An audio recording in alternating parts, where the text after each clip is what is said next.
Anna Avagyan. I'm a Deputy Chief of Party for the Civil Society in Action project, which is implemented by Counterpart International in partnership with Urban Foundation for Sustainable Development. What I like about my role is I'm working on a technical implementation of the project, leading some objectives of this project, and that's primarily focusing on the operational and programmatic part. I like the fact that I am involved in designing and shaping technical interventions in this project. Of course, they all derive from the overall project program objectives, but it's also great to see the interventions we have with in our work with civil society organizations as well as with the government, and that close interaction on both sides and seeing the results of our programming and activities we implement is what I like. Being hands-on, basically, working very closely with the local organizations, not just on a national level, but on in the organizations based in the communities, grassroots organizations, very nascent startup organizations, which has both its good sides but also its challenges. So the vibrant civil society in Armenia the way I see it is when civil society is equipped with the knowledge and data to be an equal partner to the government, to make informed decisions and to really contribute to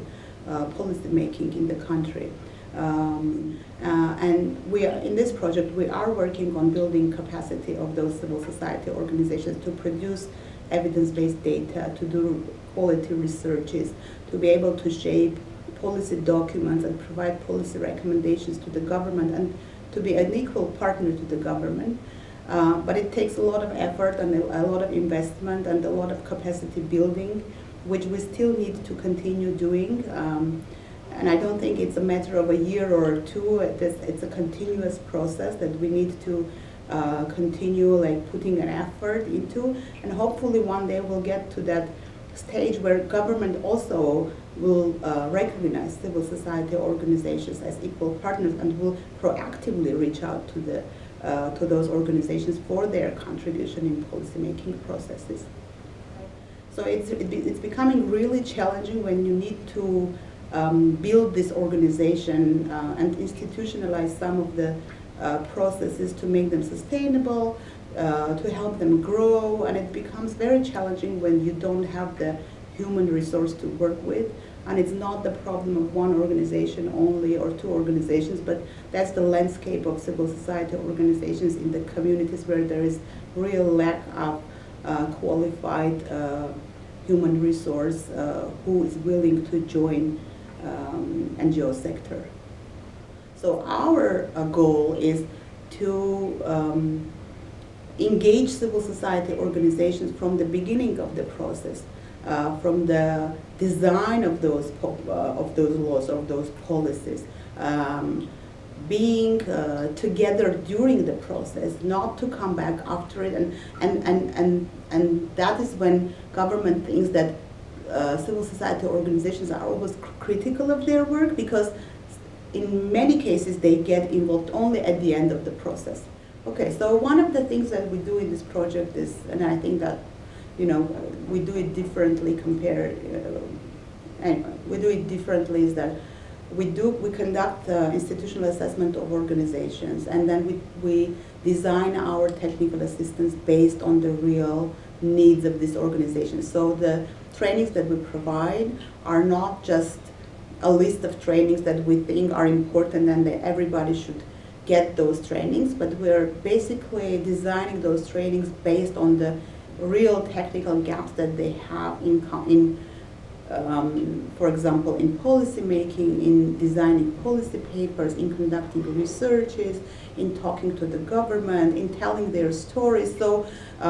really, they are tailored to the objective of this project, and given that, you know, there are a lot of organizations that do capacity building now, there are a lot of projects now that do the same capacity building of civil society organizations, I think what we do differently is that we're really bringing the need and the gap together, right? So we are addressing the gaps for them to become more effective. And I think the other thing is that we started to talk more openly with the, or more constructively with the government. So there is, and I can't claim that it's an achievement of our